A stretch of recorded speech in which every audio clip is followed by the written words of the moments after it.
Good evening all. Once again, welcome back to படிக்கலாம் வாங்க series rapid revision sessionல இருக்கோம் நம்ம. போன பகுதியில நம்ம என்ன பார்த்தோம் அப்படின்னு சொன்னா, இதுல தான் நம்ம இருந்தோம். 14th lesson, chapter 14ல இருக்கோம். Cohesion பத்தி பார்த்தோம். And why is the circulation in man to us referred as double circulation பார்த்துட்டோம். Heart sounds பார்த்துட்டோம். And importance of valves in the heart பார்த்து முடிச்சிட்டோம். ஓகே, கண்டினியூஷன் இருக்கணும் அப்படிங்கிறதுனால அந்த பேஜ்ல இருந்து ஆரம்பிச்சேன். ஓகே, நல்லா படிங்க. இதனுடைய தேவை என்ன அல்லது இம்பார்ட்டன்ஸ் என்ன அப்படின்னு சொன்னா, என் கூட சேர்ந்து படிக்கிறீங்க நீங்க, அவ்வளவுதான். ரிவைஸ் பண்றீங்க நீங்க, அவ்வளவுதான். ராப்பிடா நம்ம பண்றோம். That's all. Who discovered RH factor? Why was it named so? RH factor யாரு டிஸ்கவர் பண்ணாங்க, ஏன் அதுக்கு அந்த பேர் கொடுத்திருக்காங்க, அவ்வளவுதான். கேள்வியை நல்லா புரிஞ்சுக்கோங்க. யாரு டிஸ்கவர் பண்ணியிருக்கா? லான்ஸ்டீனர் அண்ட் வியனர் பண்ணாங்க. நல்லா ஞாபகம் வச்சு ஸ்பெல்லிங்க ஞாபகம் வச்சுக்கோங்க. RH factor, Landsteiner and Wiener. ஏன் அப்படின்னு சொன்னா, பிளட் குரூப்ல RH,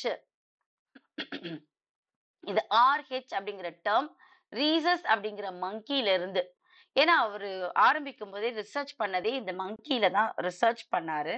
ஸோ இந்த ஸ்பீஷியஸ் நேம் அப்படியே அவரு வச்சிருக்காரு. That's all. So RH factor. It was named so because it was discovered in RH monkey. RH monkeyல தான் இதை கண்டுபிடிச்சாங்க. அதனால RH factor. How are arteries and veins structurally different from one another? இது ரெண்டுத்துக்கும் என்ன டிஃபரன்ஸ் அப்படின்னு சொல்லி கேக்குறாங்க. Arteries அப்படின்னாலே இந்த ஆவை ஞாபகம் வச்சுக்கோங்க. ஆ இப்படி ஞாபகம் வச்சுக்கோங்க. Arteries ஆ. அப்புறம் அவுட் அவுட். அப்புறமா ஆக்சிஜனேட்டட். இங்க பாருங்களேன், ரொம்ப ஈஸியான டேர்ம் தான் இது. ஆர்டரிஸ் ஆ. இந்த ஆவம் ஞாபகம் வச்சுக்கோங்க. ஆக்சிஜனேட்டட் பிளட் தான் இது தூக்கிட்டு போகும். எங்க? வெளியே கொண்டு போகும். ஹார்ட்ல இருந்து வெளியே கொண்டு போறதுனால. எப்படி வெளியே கொண்டு போகுது, எது மூலமா வெளியே கொண்டு போகுது? இது நாட் த ஹார்ட். என்ன மேம் இப்படி ஹார்ட் வரையறீங்களேன்னு கேட்டுறாதீங்க.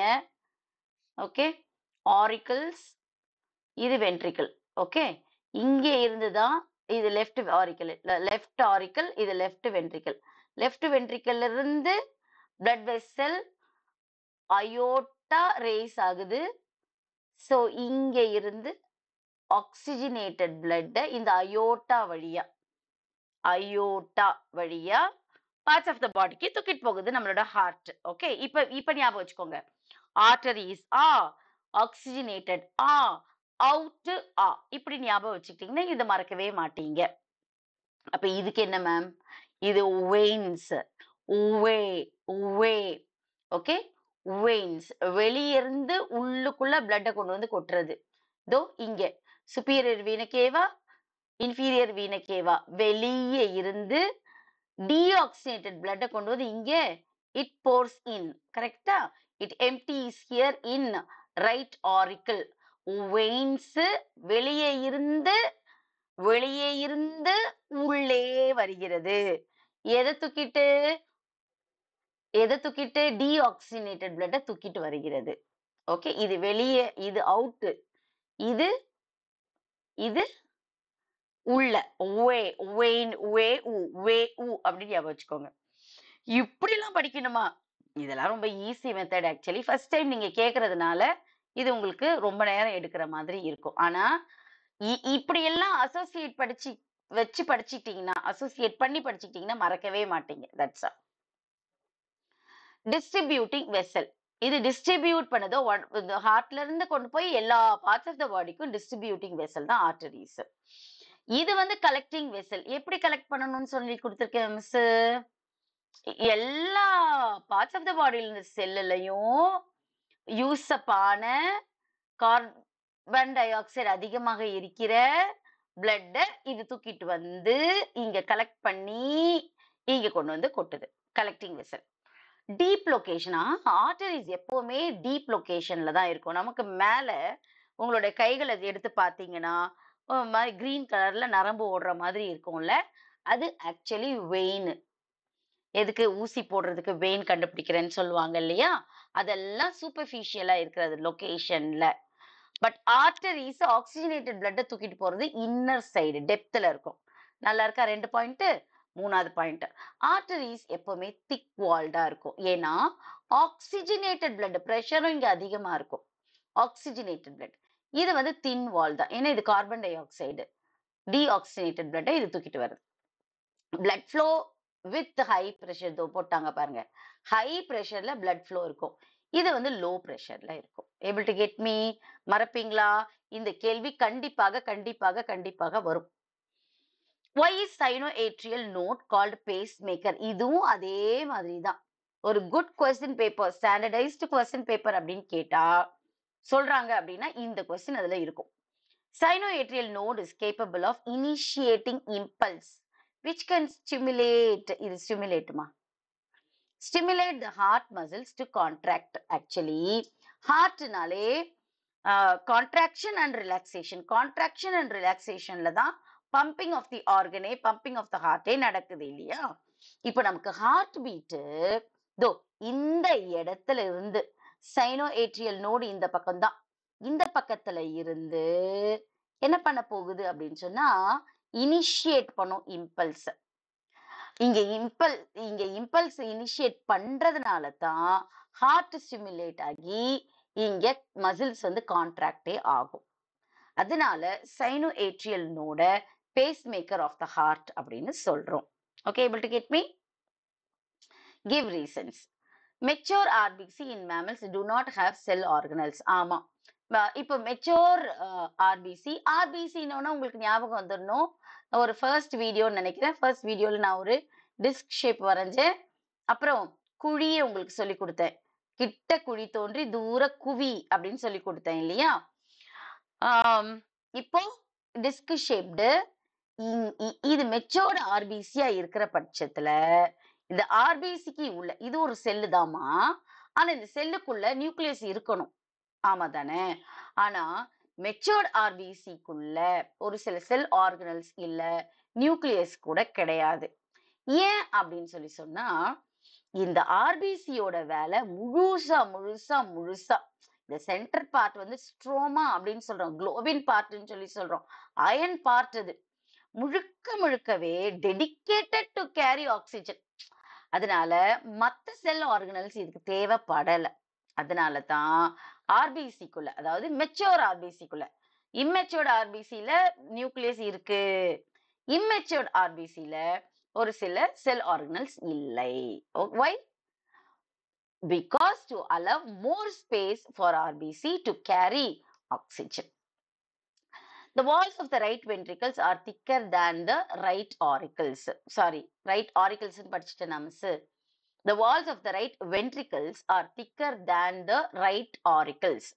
ஓகே, நான் இப்படி நான் சும்மா ஒரு ரெப்ரசன்டேட்டிவா இப்படி ஒரு படம் போடுறேன். உடனே இதுதானா நினைச்சுக்காதீங்க. ரைட் வென்ட்ரிக்கல் இல்லையா? இது ரைட் வென்ட்ரிக்கல், இது ரைட் ஆரிக்கல். ஓகே, இதானே the walls of the right ventricle. இங்க இருக்கிற ரைட் சைடுல இருக்கிற வென்ட்ரிக்கல்ல இருக்கிற வாலு திக்கா இருக்குதான் than the right auricle. அப்ப இங்க தின்னா இருக்குது. இதுதானே அண்டர்ஸ்டாண்டிங்? ஏன்? வாட் இஸ் த ரீசன் அப்படின்னு கேக்குறாங்க. ஏன்னா இது இங்க இருந்து ரிசீவிங் சேம்பர் தான் இந்த right auricle. Children, receiving chamber இந்த ரைட் ஆரிக்கல்டா. டீஆக்சிஜனேட்டட் பிளட்டை கொண்டு வந்து சுப்பீரியர் வீன கேவா வழியா இங்க வந்து போர் அவுட் பண்ணிரும், எம்டி பண்ணிரும். ஜஸ்ட் இது ரிசீவர் தான். ரிசீவ் பண்றதுக்கு எனக்கு எதுக்கம்மா திக்கு வேணும்? வேண்டாம். இப்போ ரைட் ஆரிக்கலுக்கும் ரைட் வென்ட்ரிக்கலுக்கும் இடையில நமக்கு ஒரு வேல்வ் இருக்கு. என்ன வேல்வு? இந்த பக்கம் இருக்கிறது, இந்த பக்கம் இருக்கிறது என்னது? இது மிட்ரல் வேல்வ் இல்லையா? இது பைகஸ்பீட் வேல்வு, இது ட்ரைகஸ்பீட் வேல்வ். கரெக்டா? இதுவா ஞாபகம் வச்சிருக்கீங்களா? அப்போ இந்த இடத்துல ஜஸ்ட் ரிசீவ் தான் பண்ணணுமே தவிர வேற எதுவும் வேலை கிடையாது. பம்ப் பண்ண வேண்டிய அவசியம் இல்ல. அதனால இது தின்னா இருக்கு. Because to pump out blood with force away from the heart. பாருங்க, இது தின்னா இருக்கு, ஏன்னா ஃபோர்ஸ் தேவை கிடையாது, ஜஸ்ட் இங்க போர் பண்ணும். இங்க இந்த ஆரிக்கல்ஸ் ரெண்டும் கான்ட்ராக்ட் ஆகும்போது இது ஓபன் ஆகும். பைகஸ்பீடும் ட்ரைகஸ்பீடும் மிட்ரல் வேல்வும் இது என்ன ஆகும், ஓபன் ஆகும், பிளட் இங்க வந்து கொட்டும், அவ்வளவுதான். பட் இந்த வென்ட்ரிகல்ஸ் ரெண்டும் கான்ட்ராக்ட் ஆகும் பொழுது இங்கே என்னது இருக்கு, ட்ரங்க்னு சொன்னேன் இல்லையா? என்ன ட்ரங்க் இங்க, பல்மோனரி ஆர்டரி. இந்த பல்மோனரி ஆர்டரி எதுக்கு, ஆர்டரினாலே ஆக்சிஜனேட்டட் பிளட்னு சொல்லி கொடுத்த மிஸ். ஆனா இந்த ஒரு இடத்துல மட்டும் எக்ஸெப்ஷனல் கேஸ், இந்த பல்மோனரி ஆர்டரி மூலமா டீஆக்சினேட்டட் பிளட் இது எங்க போகணும், இவங்க லங்குக்கு போக வேண்டும். ரைட் பார்ட் லெஃப்ட் பார்ட் இவங்க இங்க வந்து சேருவாங்க. அப்ப இங்க ஹார்ட்ல இருந்து பம்ப் பண்ணி ஃபோர்ஸோட லங்கு போறதுனால இங்க திக் வால்டா இருக்கு ventricle. able to get me? Right ஆரிக்கலுக்கு கம்மி தின்னு, ரைட் வென்ட்ரிக்கல் திக்கு. இதுதான் reason. able to get me children? மறக்கவே மாட்டீங்க நீங்க வாழ்க்கையில இத. Long answer. Describe the structure and working of the human heart. Human heart உடைய ஸ்ட்ரக்சர் என்னன்னு கேக்குறாங்க. அம்மா இது ரொம்ப பெரிய ஆன்சர். இது actually minimum level of learning material. Okay, minimum learning material, MLLM கூட போட்டுக்கலாம் நம்ம. உனக்கு புரியாத பட்சத்துல இதுக்கு ஆப்ஷன் கொடுக்கற சாய்ஸ்ல இருக்கிறது உனக்கு தெரியல, மறந்து போச்சு அப்படின்னு சொன்னா நீ இதை மட்டுமே கூட எழுதலாம். பாயிண்ட் என்ன இருக்குன்னு தேடுவாங்க. the human heart is made up of cardiac muscle, போ அரை மார்க். enclosed by pericardium, என்னது, இந்த ஹார்ட்டோடைய அவுட்டர் கவரிங், இந்த கவரிங் இருக்கு இல்லையா, இது பெரிகார்டியம், முடிஞ்சிருச்சு. அப்புறம் ஹார்ட் 4 சேம்பர்ஸ், 4 சேம்பர்டு, இதை நீங்க கூட எழுதிக்கலாம். 2 upper chambers are auricles, 2 lower chambers are ventricles எழுதிக்கலாம். pumps out blood into blood vessels. இது இந்த ஹார்ட் உடைய வேலை என்னது, it pumps out blood into the blood vessels. இது வரைக்கும் ஓகே ஆயிடுச்சா? இது மட்டுமே எனக்கு மறந்து போச்சு மிஸ், நான் என்ன பண்றதுன்னு தெரியாம விழிச்சிட்டு இருந்தேன். No no no no problem, no worries at all. இப்ப இத மைண்ட்ல வச்சுட்டு நீங்க 14th லெசன்ல இருக்கிறதையும் நீங்க எடுத்து என்ன பண்ணிக்கலாம், அழகா படித்து முடித்து விடலாம். Okay, what is transpiration? டிரான்ஸ்பைரேஷன்னா என்ன அப்படின்னு கேக்குறாங்க. டிரான்ஸ்பைரேஷன்னா என்னது? It is the evaporation of water in plants through stomata. ஒவ்வொரு லீஃப்க்கும் கீழே, இலைகளுக்கு கீழே minute pores are there and they are called openings of the leaves, இல்லையா? இதன் மூலமா ஒரு செடியில நிறைய தண்ணி ஊத்தியாச்சு, அந்த தண்ணி எப்படி போறதுன்னு தெரியல அப்படின்னு சொன்னா இங்க வந்து இந்த ஸ்டொமேட்டா வழியாக excess water will be given out, will be sent out to the atmosphere. இதுக்கு பேரு தான் டிரான்ஸ்பைரேஷன் அப்படின்னு சொல்றோம். ஆனா த்ரூ ஸ்டொமேட்டான்றதை எழுதிடணும். Okay, importance of transpiration. டிரான்ஸ்பைரேஷனோட முக்கியமான பணி என்ன அப்படின்னு கேட்டா, என்னது முக்கியமான பணி? Cools the surface. Excess of water, இவங்க தான் தண்ணி இப்படி வெளியே அனுப்புறாங்களே, and it supplies water and transports mineral and creates transpirational pull and keeps the cells turgid வச்சுக்கிறதுக்கு உதவியா இருக்கு. இந்த 5 பாயிண்ட் எழுதுனீங்கனாலே இதுக்கு ஒரு, இது 4 மார்க்ஸ்ல கேட்டாங்கனாலும் இதுக்கு ஒரு மார்க் கொடுத்துருவாங்க. இந்த ஒவ்வொரு பாயிண்ட்டுக்குமே half half half halfனாலுமே உனக்கு மார்க் வந்துடும். இல்ல 2 மார்க்ல கேட்டிருக்காங்க அப்படின்னா இதுக்கு ஒரு half, இதுக்கு ஃபுல், இதுக்கு ஒரு மார்க், இதுக்கு ஒரு மார்க் கொடுத்துருவாங்க. Okay, enumerate the functions of blood. Actually இது 4 மார்க்ஸ்ல தான் கேட்பாங்க. functions of blood are, நல்லா ஞாபகம் வச்சுக்கோங்க, இந்த வேர்ட்ஸ் நீங்க ஞாபகம் வச்சுக்கோங்க.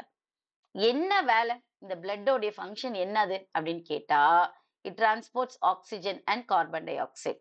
என்னது டிரான்ஸ்போர்ட்ஸ்? நம்ம பார்த்தோமே, ஹார்ட், அயோட்டா, இந்த அயோட்டா வழியா to all the parts of the body, எங்கெல்லாம் உச்சி முதல் பாதம் வரைக்கும் எங்கெல்லாம் செல்ஸ் இருக்கோ அவ்வளோ இடத்துக்கும் இந்த ரத்தத்தின் மூலமாக ஆக்சிஜனை கொண்டு போய் சேர்க்கிறது. இப்போ ஒரு செல்லுக்கு வந்துருச்சு. வந்த உடனே ஆக்சிஜனை இங்க குடுத்தாச்சு. எது? எப்படி குடுக்குதுமா?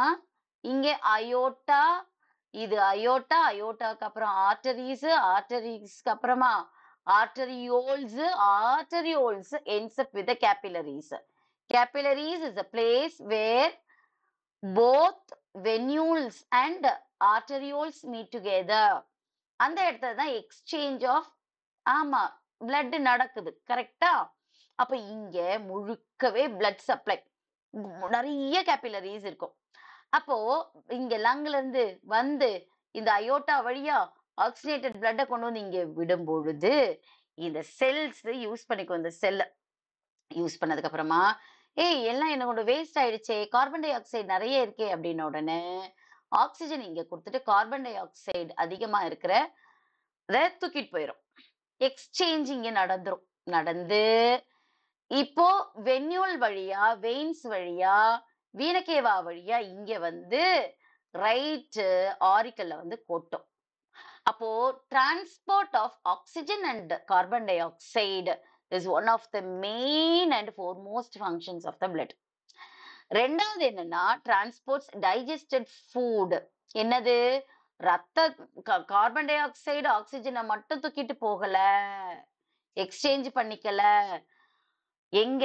டைஜஸ்டிவ் சிஸ்டம்ல வில்லை அப்சார்ப் பண்ணோம் இல்லையா நியூட்ரியன்ஸ், அங்க இருக்கிற அந்த ஃபுட்டையும் ரத்தம் தான் தூக்கிட்டு போய் எல்லா இடத்துக்கும் கொடுக்குது எனர்ஜிக்கு. ஆமா, பிரெயின் வரைக்கும் போறது இவங்க தான் through blood circulation. Defence against diseases. ஆமா, எப்படி டிஃபென்ஸ் அகெயின்ஸ்ட் டிசீசஸ்? பிளட்டுக்குள்ள ஆர்பிசி இருக்கு அண்ட் டபிள்யூபிசி இருக்கு, அப்புறம் பிளேட்லெட்ஸ் இருக்கு. பிளேட்லெட்ஸ் இருக்கா? இவங்க எல்லாம் சுத்திக்கிட்டே இருப்பாங்க. திடீர்னு ஏதோ ஒரு ஜெர்ம் உள்ள வருது. Any germ that comes into your blood circulation and that is called antigen. Antigen அப்படின்னாலே மைக்ரோப், டிசீஸ் காசிங் ஜெர்ம் தான் நம்ம ஆன்டிஜன் அப்படின்னு சொல்றோம். It is Stranger. when it comes into your blood vessel, இப்படி உள்ள வந்த உடனே இந்த WBC எஸ்பெஷலி லிம்போசைட்டு யாருன்னு எவனோ ஒருத்தன் உள்ள வந்திருக்கானே, யாரா அது பாரு அப்படின்னு ஐடென்டிஃபை பண்ணிக்கும். ஐடென்டிஃபை பண்ணி கட கட கட கடன்னு ஓடி வந்துட்டு மேக்ரோஃபேஜ் ஆகி இது ஃபைட் அகெயின்ஸ்ட் மெக்கானிசம் ஆரம்பிச்சிரும். இதத்தான் டிஃபென்ஸ் அகெயின்ஸ்ட், இது டிஃபென்ஸ் அகெயின்ஸ்ட் டிசீசஸ் அப்படின்னு சொல்றோம். யாரு இந்த WBC? இவங்க என்ன பண்ணிடுவாங்க? ஆன்டிபாடிஸை கிரியேட் பண்ணுவாங்க. ஆன்டிபாடிஸ்ங்கிறவங்க யாரு அப்படின்னா இட் இஸ் ஜஸ்ட் புரோட்டீனேஷியஸ் சப்ஸ்டன்ஸ். இந்த புரோட்டீனேஷியஸ் சப்ஸ்டன்ஸ் இந்த ஆன்டிஜனை சாகடிக்கும். இந்த மைக்ரோப் ஆகிய ஆன்டிஜனை எப்படி சாகடிக்கும் அப்படின்னா, உடம்புல இருக்கிற டெம்பரேச்சர் கொஞ்சம் ஜாஸ்தியாக்கு. நம்மளுடைய உடம்புல இருக்கிற டெம்பரேச்சர் 98.6ல இருந்து 98.8 வரைக்கும் போகும். ஓகே, இப்ப என்ன ஆகும் அப்படின்னு சொன்னா, இந்த டெம்பரேச்சருக்கு அதிகமா போச்சுதுன்னா ஃபீவர் மெக்கானிசம் நமக்கு ஸ்டார்ட் பண்ண ஆரம்பித்து விடும். அதத்தான் உடம்பு சூடுன்னு சொல்றோம். அந்த சூடு கிரியேட் ஆனாலே நம்மளோட உடம்புல இந்த மெக்கானிசம் ஒண்ணு டிஃபென்ஸ் மெக்கானிசம் நடந்துட்டு இருக்குன்னு அர்த்தம். வந்த உடனே ஜுரம் வந்துருச்சு அப்படின்னு ஊசி போடுறதுக்கு போக கூடாது, மாத்திரையை தூக்கி போட்டுக்க கூடாது. we have to wait for 2 days at least. அந்த 2 daysக்குள்ள நம்மளோட உடம்புல இருக்கிற இந்த ஆன்டிஜனை நம்ம புரோட்டீன்ஸே சாப்பிட்றோம், ஆன்டிபாடிஸே சாப்பிட்றோம். இதுக்கும் மேல அந்த ஆன்டிஜன் சாகலனா தான் we must go to doctor. 3rd day we have to go to the doctor. அப்ப டாக்டர் கிட்ட போனோடனே doctor will prescribe antibiotics prescribe பண்ணுவாங்க. இதுதான் நம்மளோட உடம்பு ஜுரம், சூடு பத்தல அந்த ஆன்டிஜனை சாகடிக்கிறதுக்கு, அதனால ஆன்டிபயோட்டிக் டாக்டர் பிரிஸ்கிரைப் பண்ணுவார். இங்க பாருங்க, இது ஒரு ஆன்டி, இது ஒரு ஆன்டி, இது ஒரு ஆன்டி. 3 ஆன்டி சொல்லி குடுத்துருக்கேன். ஆனா நம்ம படிக்கிறது என்னது? ஃபங்ஷன்ஸ் ஆஃப் பிளட் படிக்கிறதுக்கு நான் இவ்வளத்தையும் உங்களுக்கு சொல்லி குடுத்துருக்கேன். ஓகே. Defence against diseases. அப்புறம் ரெகுலேட்ஸ் நம்மளோட உடம்புக்கு தேவையான அளவுக்கு pH அழகா மெயின்டைன் பண்றது, ரெகுலேட் பண்றது நம்மளுடைய பிளட் தான். பாடி டெம்பரேச்சரை மெயின்டைன் பண்றதும் இந்த பிளட் தான். Maintenance proper water balance. நம்மளோட உடல்ல தண்ணீருடைய பேலன்ஸை மெயின்டைன் பண்றதும் இவங்க தான். ஸோ ஃபங்க்ஷன்ஸ் ஆஃப் பிளட்னு 2 டிரான்ஸ்போர்ட் ஞாபகம் வச்சுக்கோங்க. ஒரு transport oxygen and carbon di oxide. இன்னொரு டிரான்ஸ்போர்ட் வந்து டைஜஸ்டட் ஃபுட். அப்புறம் defence regulates maintenance. Defence against diseases, regulates pH and body temperature, maintenance proper water balance. நல்லா இருக்குல்ல? மறக்கவே மாட்டீங்க நீங்க இது. ஓகே. 15th லெசன் போகிறதுக்குள்ள ஒரு பிரேக் எடுத்துடலாமா? Okay. All the very best. Stay back.